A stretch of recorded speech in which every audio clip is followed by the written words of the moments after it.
buenos días, chicos y chicas. Hola con todos y con todas. Bienvenidos a una nueva clase con la Miss Nimia del 6º grado. ¿Cómo se encuentran el día de hoy?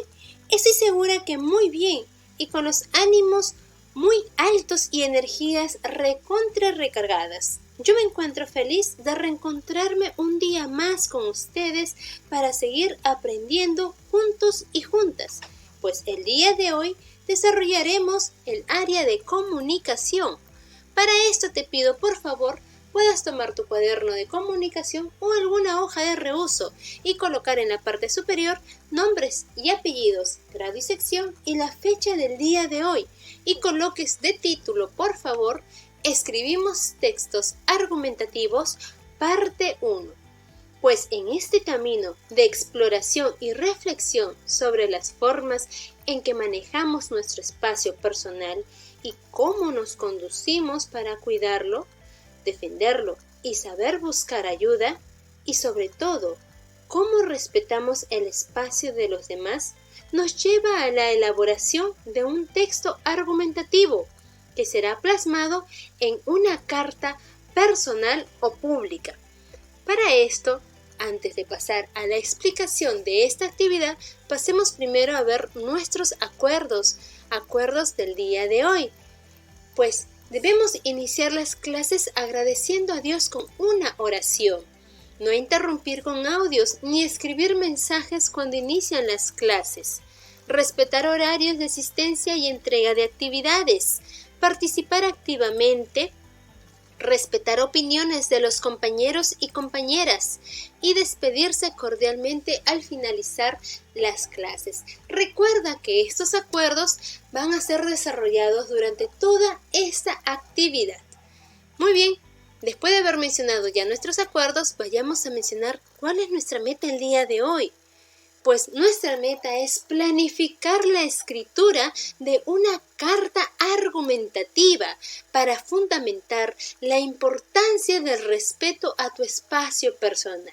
Es decir, vamos a planificar una carta en donde explicarás lo importante que es el respeto a tu espacio personal. Para poder desarrollar esta actividad, esta meta, vamos a empezar, ¿sí? Escribir cartas es una actividad humana tan antigua como la creación del lenguaje escrito de un idioma.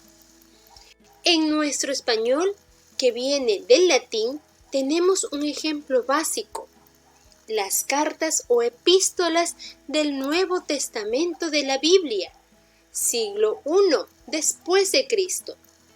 De hecho, las cartas eran un medio de comunicación necesario, pero incluso antes de Cristo las utilizaban solo aquellos que sabían escribir, es decir, aquellas personas que escribían solamente o que sabían escribir solamente ellos escribían la carta. Asimismo, con el pasar del tiempo, las cartas que eran escritas en rollos de papiro, como lo pueden ver, pasaron a escribirse en hojas de papel.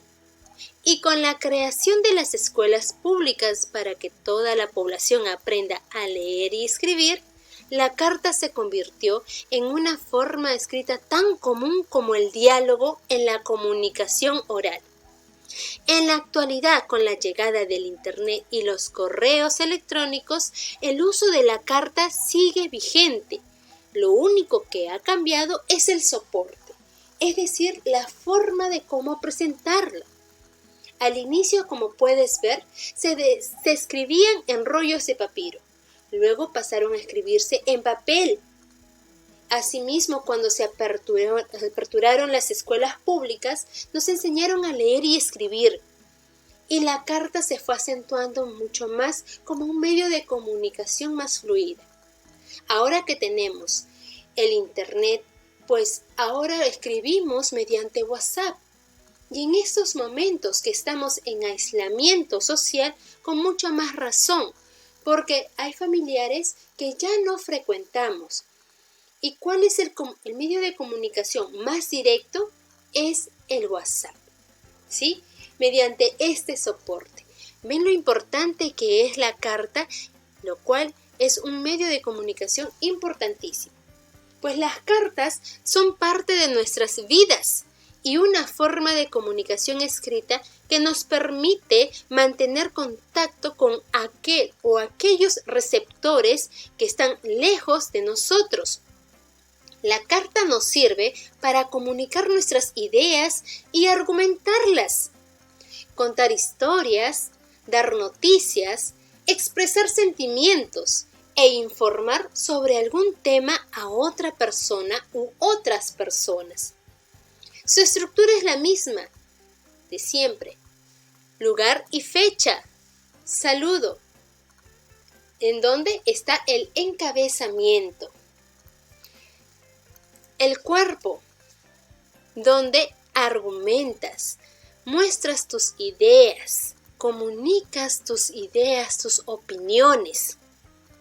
También la despedida y la firma. Y si deseas, postdata, lo cual no es necesario, es simplemente si así lo deseas. Pero el uso del lenguaje varía según a quién o quiénes nos dirigimos. Es decir, para eso te voy a mostrar dos ejemplos. La carta 1. En la carta 1 viene pues en la fecha, lugar y fecha, San Martín, 18 de julio de 2020. Y el saludo, mi querida Mariana, lo cual viene a ser el encabezamiento.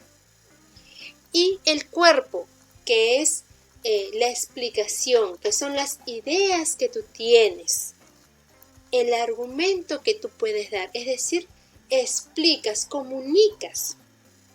Al parecer esta carta ha sido desarrollada de una madre para su hija, porque al finalizar la despedida menciona: te adoro, mi llano tan renacuajita traviesa.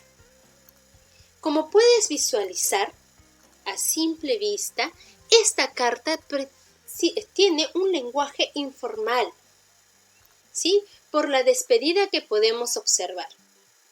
Es decir, el cuerpo, la explicación de esta carta se da en un lenguaje informal, en un lenguaje sencillo, porque se trata de familia. Pero también se puede observar este siguiente ejemplo, la carta 2. Igual podemos ver el encabezamiento: Ayabaca, 25 de marzo de 2020. Pueblo de Ayabaca, debemos cuidar el agua. Hasta el momento se puede ver un lenguaje un poco más formal, ¿sí? El cual se está dirigiendo hacia una persona que no es de su entorno familiar. Y al finalizar la despedida, sale diciendo: atentamente, Hernán Carhuayoca, Abad, estudiante de tercero de secundaria. Entonces, podemos visualizar a simple vista que no es una carta hacia un familiar, sino que ya es hacia otra persona, un poco más distante hacia el autor, que en este caso el autor es Hernán. Se encuentra más distante, por eso es que utiliza un lenguaje más formal, ¿sí? Después de haber visto pues estos dos ejemplos de estas dos cartas, te invito a que puedas responder en tu cuaderno. ¿Por qué le habrán escrito la carta 1 y la carta 2? ¿Quién escribe la carta? ¿A quién está dirigida? Es decir, ¿quién escribe la carta 1? ¿Quién escribe la carta 2? ¿Y a quién está dirigida la carta 1? ¿Y a quién está dirigida la carta 2? Siguiente, ¿cómo es el lenguaje que se emplea? ¿Será formal? ¿Será informal? Siguiente, ¿cuál es el propósito de esta carta? ¿Qué propósito tiene la carta 1? ¿Qué propósito tiene la carta 2? ¿Cuál es la tesis? Recuerda que la tesis es la opinión, es dar opinión a algún argumento, a alguna explicación, ¿sí? Entonces, ¿cuál será la tesis de la carta 1? ¿Y cuál será la tesis de la carta 2? ¿Dónde está escrita? Es decir, ¿en qué lugar está escrita la tesis? ¿Cuál es el argumento de la tesis? Es decir, la explicación a esa opinión que estás teniendo de la carta 1 o de la carta 2.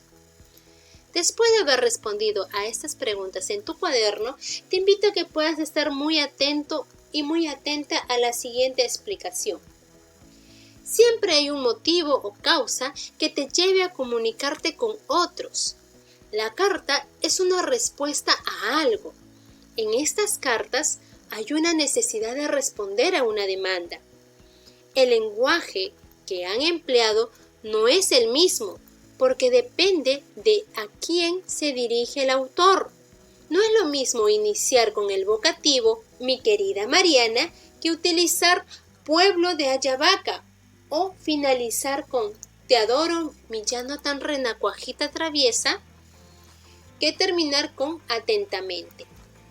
Con esto queremos decir que algunas cartas emplean un lenguaje informal que puede ser familiar o afectivo e incorporan dibujos y grafías.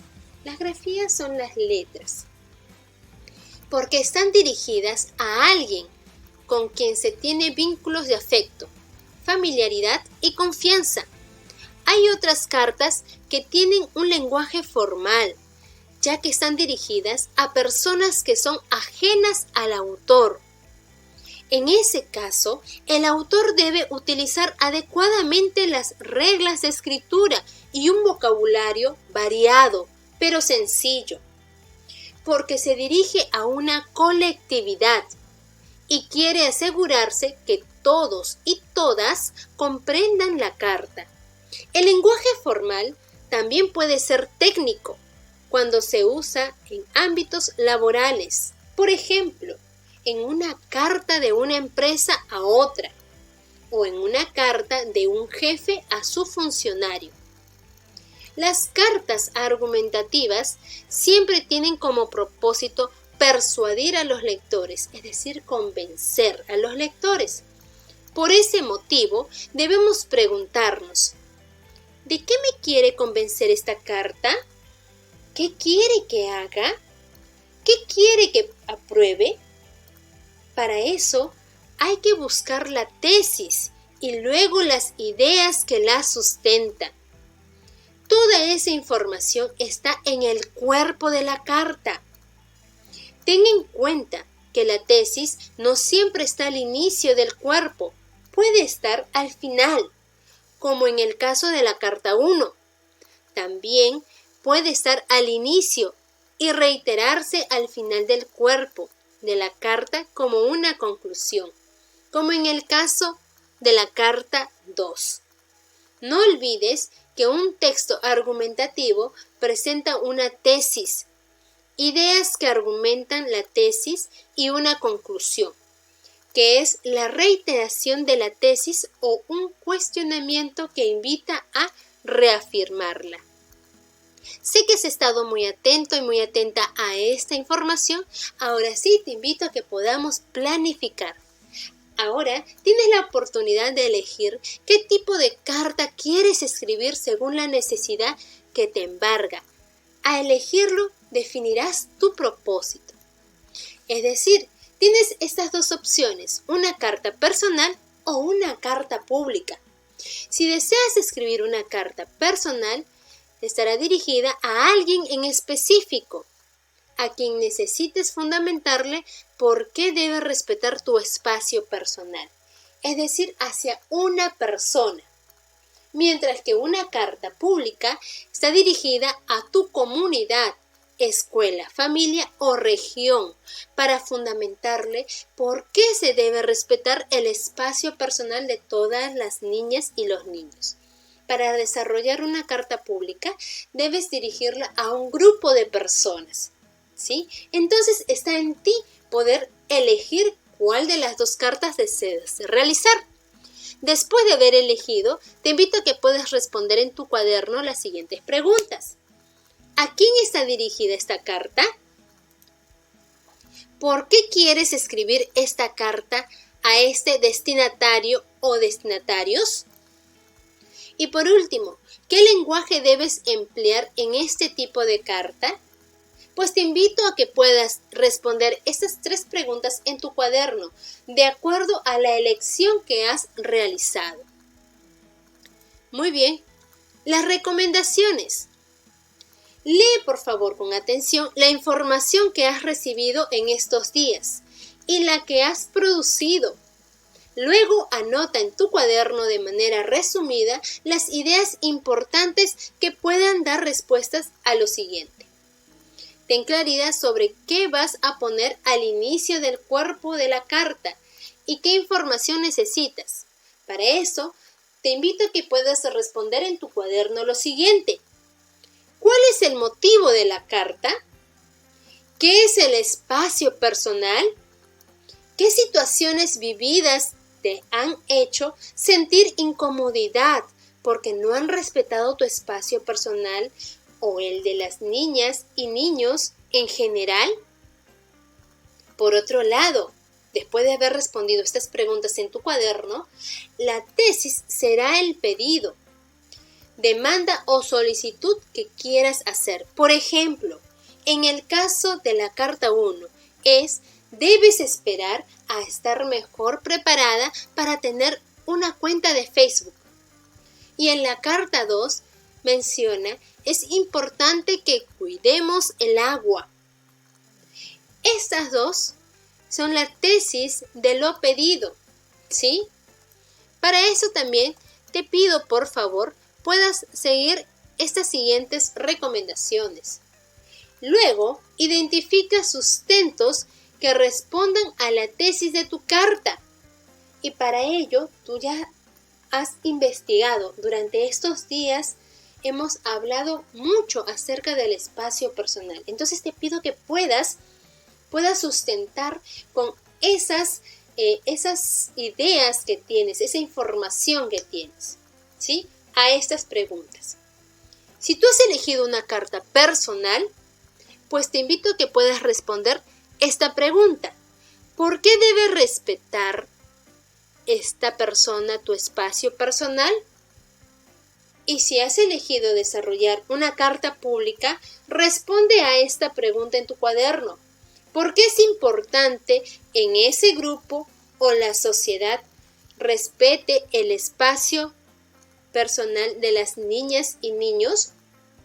Recuerda que estas 2 preguntas, de acuerdo a tu elección, ¿sí?, lo puedes responder con la información que tienes de días anteriores. Recuerda que hemos estado hablando mucho acerca del cuidado y el respeto a tu espacio personal, ¿sí? También puedes buscar información sobre qué puede suceder si no respetan tu espacio personal y cómo podríamos mejorar nuestra convivencia o amistad sin transgredir nuestro espacio personal. Finalmente, puedes concluir reiterando la tesis con otras palabras y despedirte. Recuerda que la tesis es tu opinión, ¿sí? Lo cual te indica ahí que finalmente puedes concluir reiterando tu opinión con otras palabras y al finalizar despedirte. Obviamente, ten en cuenta las partes de una carta, que es lugar y fecha, saludo, cuerpo, despedida, firma y postdata. Como bien te dije anteriormente, la postdata no es necesario. Si deseas, la colocas, ¿sí? No hay problema. Ahora sí, a organizar la información según lo recomendado en el punto 2. Ten en cuenta que tú estás planificando y organizando tus ideas para escribir una carta en la que expreses la importancia de que se respete tu espacio personal o el de todas las niñas y todos los niños. Si es una carta pública, pues ya tienes todo listo. Revisa lo que has ordenado con esta lista de cotejo y reajusta tu planificación. Acá te presento la lista de cotejo con algunas preguntas, las cuales son: ¿elegiste qué tipo de carta vas a elaborar? ¿Sabes por qué has elegido ese tipo de carta? ¿Ya elegiste tú o tus destinatarios? ¿Has identificado el tipo de lenguaje que emplearás? ¿Tienes la información o las ideas centrales que colocarás al inicio del cuerpo de la carta de manera organizada? Por ejemplo, ¿cuál es el motivo de la carta? ¿Tienes definida la tesis de la carta? Es decir, tu opinión. ¿Ya identificaste las ideas o sustentos que argumenten coherentemente tu tesis? Es decir, estas ideas o sustentos los vas a recopilar de la información que te hemos venido prestando durante estos días acerca del cuidado y el respeto de este personal, de tu espacio personal. Y por último, ¿ya tienes pensado cómo vas a concluir la carta? Te invito pues a que puedas responder estas preguntas con sí o con no, de acuerdo a la planificación que has desarrollado, que has realizado. Pues después de desarrollar ya esta planificación, ahora sí te invito a que te reúnas en familia. Pues reúnete con un integrante de tu familia adulto y de confianza y muéstrale la planificación de tu carta. Explícale el propósito de tu carta y pídele ayuda para el momento de remitirla. Pregúntale, ¿qué otros sustentos le agregarías a mi carta para que justifique mi tesis? Evalúa la pertinencia de la recomendación para mejorar tu planificación. Asimismo, te pido por favor puedas reflexionar. Te invitamos a reflexionar a partir de las siguientes preguntas. ¿Qué aprendí hoy sobre cómo planificar la escritura de una carta argumentativa? ¿Qué dificultades se presentaron? ¿Cómo las superé? Recuerda que esas preguntas las vas a realizar oralmente para que tú misma puedas reflexionar en cuanto a tu aprendizaje. Y también con mucha atención te hago recordar, organiza la planificación de tu carta en tu portafolio, pues te servirá para el proceso de elaboración. Muchísimas gracias, te doy por haber estado muy atento y muy atenta a la explicación. Me da mucho gusto haberte podido dar más información, mayor conocimiento. Y como siempre te digo, yo te cuido y tú me cuidas. Máscaras por la vida. Primero mi salud, por ti, por mí, por el Perú. ¿Cómo lo hacemos? Quedándonos en casa. Te invito a que te puedas quedar en casa, por favor, para evitar más contagios. ¿Y de qué manera? Lavándonos bien las manos por 20 segundos. Y al familiar o al integrante de tu hogar que va a salir, pues recomiéndales. Sugiéreles que use mascarilla o de lo contrario su protector facial para evitar contagios y evitar que el virus ingrese a tu hogar. Muchísimas gracias por toda la atención brindada, mis queridos y mis queridas estudiantes. Ha sido un placer haberles dado un poquito más de información, un poquito más de conocimiento. Los quiero mucho.